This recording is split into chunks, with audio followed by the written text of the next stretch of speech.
Harry Potter and the Philosopher's Stone, Chapter 7 The Sorting Hat. The door swung open at once. A tall, black-haired witch in emerald green robes stood there. She had a very stern face, and Harry's first thought was that this was not someone to cross. "The first years, Professor McGonagall," said Hagrid. "Thank you, Hagrid. I will take them from here." She pulled the door wide. The entrance hall was so big you could have fitted the whole of the Dursleys' house in it. The stone walls were lit with flaming torches like the ones at Gringotts. The ceiling was too high to make out, and a magnificent marble staircase facing them led to the upper floors. They followed Professor McGonagall across the flagstone floor. Harry could hear the drone of hundreds of voices from a doorway to the right. The rest of the school must already be here.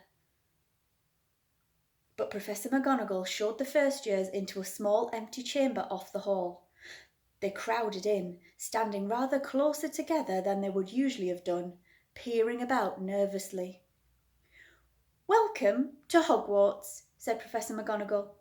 "The start of term banquet will begin shortly, but before you take your seats in the Great Hall, you will be sorted into your houses. The sorting is a very important ceremony because, while you are here, your house will be something like your family within Hogwarts. You will have classes with the rest of your house, sleep in your house dormitory, and spend free time in your house common room. The 4 houses are called Gryffindor, Hufflepuff, Ravenclaw, and Slytherin. Each house has its own noble history, and each has produced outstanding witches and wizards. While you are at Hogwarts, your triumphs will earn you house points, while any rule breaking will lose house points. At the end of the year, the house with the most points is awarded the House Cup, a great honour. I hope each of you will be a credit to whichever house becomes yours. The sorting ceremony will take place in a few minutes in front of the rest of the school. I suggest you all smarten yourselves up as much as you can whilst you're waiting." Her eyes lingered for a moment on Neville's cloak, which was fastened under his left ear, and on Ron's smudged nose. Harry nervously tried to flatten his hair. "I shall return when we are all ready for you," said Professor McGonagall. "Please wait quietly." She left the chamber. Harry swallowed. "How exactly do they sort us into houses?" he asked Ron. "Some sort of test, I think. Fred said it hurt a lot, but I think he was joking."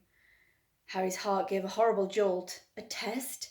In front of the whole school? But he didn't know any magic yet. What on earth would he have to do? He didn't expect something like this the moment he arrived. He looked round anxiously and saw that everyone else looked terrified too. No one was talking much except Hermione Granger, who was whispering very fast about all the spells she'd learned and wondering which one she'd need. Harry tried hard not to listen to her. He'd never been more nervous in his life, never, not even when he'd had to take the school report home to the Dursleys saying that he'd somehow turned his teacher's wig blue. He kept his eyes fixed on the door. Any second now Professor McGonagall would come back and lead him to his doom. Then something happened which made him jump about a foot in the air. Several people behind him screamed, "What the—" He gasped, so did the people around him. About 20 ghosts had just streamed through the back wall. Pearly white and slightly transparent, they glided across the room, talking to each other and hardly glancing at the first years. They seemed to be arguing. What looked like a fat little monk was saying, "Forgive and forget, I say. We ought to give him a second chance. My dear Friar, haven't we given Peeves all the chances he deserves? He gives us all a bad name, you know. He's not even really a ghost. I say, what are you all doing here?" A ghost wearing a ruff and tights suddenly noticed the first years. Nobody answered. "New students," said the fat friar, smiling at them. "About to be sorted, I suppose." A few people nodded mutely. "Hope to see you in Hufflepuff," said the friar. "My old house, you know." "Move along now," said a sharp voice. "The sorting ceremony's about to start." Professor McGonagall had returned. One by one, the ghosts floated away through the opposite wall. "Now, form a line," Professor McGonagall told the first years, "and follow me." Feeling oddly as though his legs had turned to lead, Harry got into line behind a boy with sandy hair, with Ron behind him, and they walked out of the chamber, back across the hall, and through a pair of double doors into the great hall. Harry had never even imagined such a strange and splendid place. It was lit by thousands and thousands of candles which were floating in mid-air above 4 long tables, where the rest of the students were sitting. These tables were laid with glittering golden plates and goblets. At the top of the hall was another long table where the teachers were sitting. Professor McGonagall led the first years up here so that they came to a halt in a line facing the other students, with the teachers behind them. The hundreds of faces staring at them looked like pale lanterns in the flickering candlelight. Dotted here and there among the students, the ghosts shone misty silver. Mainly to avoid all the staring eyes, Harry looked upwards and saw the velvety black ceiling dotted with stars. He heard Hermione whisper, "It's bewitched to look like the sky outside. I read about it in Hogwarts, a history." It was hard to believe there was a ceiling there at all, and that the great hall didn't simply open to the heavens. Harry quickly looked down again as Professor McGonagall silently placed a 4-legged stool in front of the first years. On top of the stool she put a pointed wizard's hat. This hat was patched and frayed and extremely dirty. Aunt Petunia wouldn't have let it in the house. Maybe they had to try and get a rabbit out of it, Harry thought wildly. That seemed the sort of thing. Noticing that everyone in the hall was now staring at the hat, he stared at it too. For a few seconds there was complete silence. Then the hat twitched. A rip near the brim opened wide like a mouth, and the hat began to sing. "Oh, you may not think I'm pretty, but don't judge on what you see. I'll eat myself if you can find a smarter hat than me. You can keep your bowlers black, your top hat sleek and tall, for I'm the Hogwarts sorting hat and I can cap them all. There's nothing hidden in your head the sorting hat can't see, so try me on and I will tell you where you ought to be. You might belong in Gryffindor, where dwell the brave of heart. Their daring, nerve and chivalry set Gryffindors apart. You might belong in Hufflepuff, where they are just and loyal. Those patient Hufflepuffs are true and unafraid of toil. Or yet in wise old Ravenclaw, if you've a ready mind, where those of wit and learning will always find their kind. Or perhaps in Slytherin you'll make your real friends. Those cunning folk use any means to achieve their ends. So put me on, don't be afraid, and don't get in a flap. You're in safe hands, though I have none, for I'm a thinking cap." The whole hall burst into applause as the hat finished its song. It bowed to each of the 4 tables, then became quite still again. "So we've just got to try on the hat," Ron whispered to Harry. "I'll kill Fred. He told me I had to be wrestling a troll." Harry smiled weakly. Yes, trying on the hat was a lot better than having to do a spell, but he did wish they could have tried it on without everybody watching. The hat seemed to be asking rather a lot. Harry didn't feel brave or quick-witted, or any of it at the moment. If only the hat had mentioned a house for people who felt a bit queasy. That would have been the one for him. Professor McGonagall now stepped forward holding a long roll of parchment. "When I call your name, you will put on the hat and sit on the stool to be sorted. Abbott Hannah." A pink-faced girl with blonde pigtails stumbled out of line, put on the hat, which fell right down over her eyes, and sat down. A moment's pause. "Hufflepuff!" shouted the hat. The table on the right cheered and clapped as Hannah went to sit down at the Hufflepuff table. Harry saw the ghost of the fat friar waving merrily at her. "Bones, Susan." "Hufflepuff!" shouted the hat again, and Susan scuttled off to sit next to Hannah. "Boot, Terry." "Ravenclaw." The table second from the left clapped this time. Several Ravenclaws stood up to shake hands with Terry as he joined them. "Brocklehurst, Mandy," went to Ravenclaw too. But Brown, Lavender became the first new Gryffindor, and the table on the far left exploded with cheers. Harry could see Ron's twin brothers catcalling. Bulstrode, Millicent then became a Slytherin. Perhaps it was Harry's imagination. After all, he'd heard about Slytherin, but he thought they looked an unpleasant lot. He was starting to feel definitely sick now. He remembered being picked for teams during sports lessons at his old school. He had always been last to be chosen, not because he was no good, but because no one wanted Dudley to think they liked him. Finch, Fletchley, Justin. Hufflepuff. Sometimes, Harry noticed, the hat shouted out the house at once, but for others it took a little while to decide. Finnegan, Seamus. The sandy-haired boy next to Harry in the line sat on the stool for almost a whole minute before the hat declared him a Gryffindor. Granger, Hermione. Hermione almost ran to the stool and jammed the hat eagerly on her head. Gryffindor! Shouted the hat. Ron groaned. A horrible thought struck Harry, as horrible thoughts always do when you're very nervous. What if he wasn't chosen at all? What if he just sat there with the hat over his eyes for ages until Professor McGonagall jerked it off his head and said there had obviously been a mistake and that he'd better get back on the train? When Neville Longbottom, the boy who kept losing his toad, was called, he fell over on his way to the stool. The hat took a long time to decide with Neville. When it finally shouted Gryffindor, Neville ran off still wearing it and had to jog back amidst gales of laughter to give it to MacDougall Morag. Malfoy swaggered forward when his name was called and got his wish at once. The hat had barely touched his head when it screamed, Slytherin! Malfoy went to join his friends Crabbe and Goyle, looking pleased with himself. There weren't many people left now. Moon, Knott, Parkinson, then a pair of twin girls, Patil, then Perks, Sally Ann, and then, at last, Potter, Harry. As Harry stepped forward, whispers suddenly broke out like little hissing fires all over the hall. Potter, did she say? The Harry Potter! The last thing Harry saw before the hat dropped over his eyes was the hall full of people craning to get a good look at him. Next second, he was looking at the black inside of the hat. He waited. Said a small voice in his ear. Difficult, very difficult. Plenty of courage, I see. Not a bad mind either. There's talent, oh my goodness, yes. And a nice thirst to prove yourself, now that's interesting. So where should I put you? Harry gripped the edges of the stool and thought, Not Slytherin, not Slytherin. Not Slytherin, eh? The hat said in a small voice. Are you sure? You could be great, you know.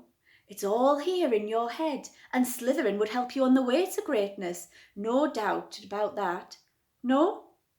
Well, if you're sure, better be Gryffindor! Harry heard the hat shout the last word to the whole hall. He took off the hat and walked shakily towards the Gryffindor table. He was so relieved to have been chosen and not put in Slytherin, he hardly noticed that he was getting the loudest cheer yet. Percy the prefect got up and shook his hand vigorously, while the Weasley twins yelled, We got Potter! We got Potter! Harry sat down opposite the ghost in the rough he'd seen earlier. The ghost patted his arm, giving Harry the sudden, horrible feeling he'd just been plunged into a bucket of ice-cold water. He could see the high table properly now. At the end, nearest him, sat Hagrid, who caught his eye and gave him a thumbs up. Harry grinned back. And there, at the centre of the table, in a large gold chair, sat Albus Dumbledore. Harry recognised him at once from the card he'd got out of the chocolate frog on the train. Dumbledore's silver hair was the only thing in the whole hall that shone as brightly as the ghost's. Harry spotted Professor Quirrell too, the nervous young man from the Leaky Cauldron. He was looking very peculiar in a large purple turban. And now there were only 3 people left to be sorted. Turpin, Lisa, became a Ravenclaw, and then it was Ron's turn. He was pale green by now. Harry crossed his fingers under the table, and a second later the hat had shouted, Gryffindor! Harry clapped loudly with the rest as Ron collapsed into the chair next to him. Well done, Ron, excellent, said Percy Weasley pompously across Harry as Zabini Blaise was made a Slytherin. Professor McGonagall rolled up her scroll and took the sorting hat away. Harry looked down at his empty gold plate. He had only just realised how hungry he was. The pumpkin pasties seemed ages ago. Albus Dumbledore had got to his feet. He was beaming at the students, his arms open wide, as if nothing could have pleased him more than to see them all there. Welcome, he said. Welcome to a new year at Hogwarts. Before we begin our banquet, I would like to say a few words, and here they are. Nitwit, blubber, oddment, tweak. Thank you. He sat back down. Everybody clapped and cheered. Harry didn't know whether to laugh or not. Is he a bit mad? He asked Percy uncertainly. Mad? said Percy. He's a genius! Best wizard in the world! But he is a bit mad, yes. Potatoes, Harry? Harry's mouth fell open. The dishes in front of him were now piled with food. He had never seen so many things he'd like to eat on one table. Roast beef, roast chicken, pork chops, lamb chops, sausages, bacon, steak, boiled potatoes, roast potatoes, chips, Yorkshire pudding, peas, carrots, gravy, ketchup, and for some strange reason, mint humbugs. The Dursleys had never exactly starved Harry, but he'd never been allowed to eat as much as he liked. Dudley had always taken anything that Harry really wanted, even if it made him sick. Harry piled his plate with a bit of everything except the humbugs and began to eat. It was all delicious. That does look good, said the ghost in the rough sadly, watching Harry cut up his steak. Can't you... I haven't eaten for nearly 500 years, said the ghost. I don't need to, of course, but one does miss it. I don't think I've introduced myself. Sir Nicholas de Mimsey Porpington, at your service. Resident ghost of the Gryffindor Tower. I know who you are, said Ron suddenly. My brothers told me about you. You're nearly Headless Nick. I would prefer you to call me Sir Nicholas de Mimsey, the ghost began stiffly, but sandy-haired Seamus Finnegan interrupted. Nearly headless? How can you be nearly headless? Sir Nicholas looked extremely miffed, as if their little chat wasn't going all the way he wanted.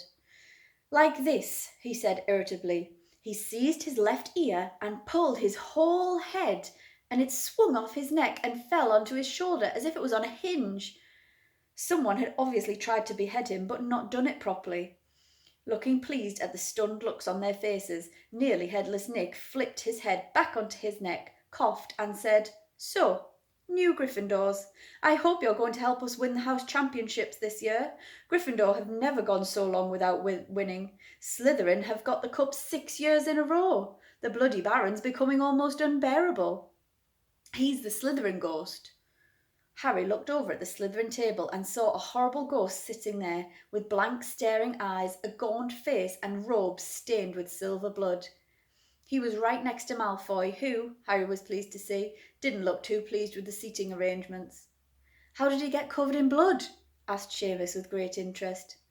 I never asked, said nearly headless Nick delicately. When everyone had eaten as much as they could, the remains of the food faded from the plates, leaving them sparkling clean as before.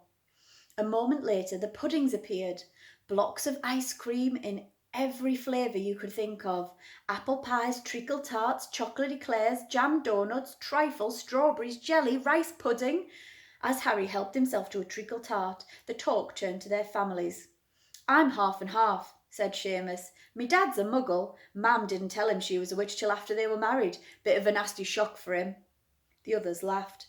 What about you, Neville? Said Ron. Well, my gran brought me up and she's a witch, said Neville.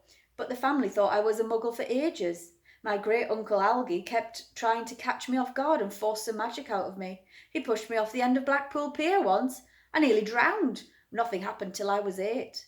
Great-uncle Algy came round for tea, and he was hanging me out of an upstairs window by my ankles when my great-auntie Enid offered him a meringue and he accidentally let go. But I bounced all the way down the garden and onto the road. They were all really pleased. Gran was crying, she was so happy. And you should have seen their faces when I got in here. They thought I might not be magic enough to come, you see. Great-uncle Algy was so pleased he bought me my toad. On Harry's other side, Percy Weasley and Hermione were talking about lessons. I do hope they start straight away. There's so much to learn. I'm particularly interested in transfiguration, you know. Turning something into something else, of course. It's supposed to be very difficult. You'll be starting small. Just matches into needles, that sort of thing. Harry, who was starting to feel warm and sleepy, looked up at the high table again. Hagrid was drinking deeply from his goblet. Professor McGonagall was talking to Professor Dumbledore. Professor Quirrell, in his absurd turban, was talking to a teacher with greasy black hair, a hook nose, and sallow skin. It happened very suddenly. The hook-nosed teacher looked past Quirrell's turban straight into Harry's eyes, and a sharp, hot pain shot across the scar on Harry's forehead. Ouch! Harry clapped his hand to his head. What is it? Asked Percy. Nothing. The pain had gone as quickly as it had come. Harder to shake off was the feeling Harry had got from the teacher's look, a feeling that He didn't like Harry at all. "Who's that teacher talking to Professor Quirrell?" he asked Percy. "Oh, you know Quirrell already, do you? No wonder he's looking so nervous. That's Professor Snape. He teaches potions, but he doesn't want to. Everyone knows he's after Quirrell's job. Knows an awful lot about the dark arts, Snape." Harry watched Snape for a while, but Snape didn't look at him again. At last the puddings, too, disappeared, and Professor Dumbledore got to his feet. The hall fell silent. "Ahem. Just a few more words now, as we are all fed and watered. I have a few start-of-term notices to give you. First years should note that the forest in the grounds is forbidden to all pupils, and a few of our older students would do well to remember that as well." Dumbledore's twinkling eyes flashed in the direction of the Weasley twins. "I have also been asked by Mr. Filch, the caretaker, to remind you all that no magic should be used between classes in the corridors. Quidditch trials will be held in the second week of term. Anyone interested in playing for their house teams should contact Madam Hooch. And finally, I must tell you that this year the third floor corridor on the right-hand side is out of bounds to everyone who does not wish to die a very painful death." Harry laughed, but he was one of the few who did.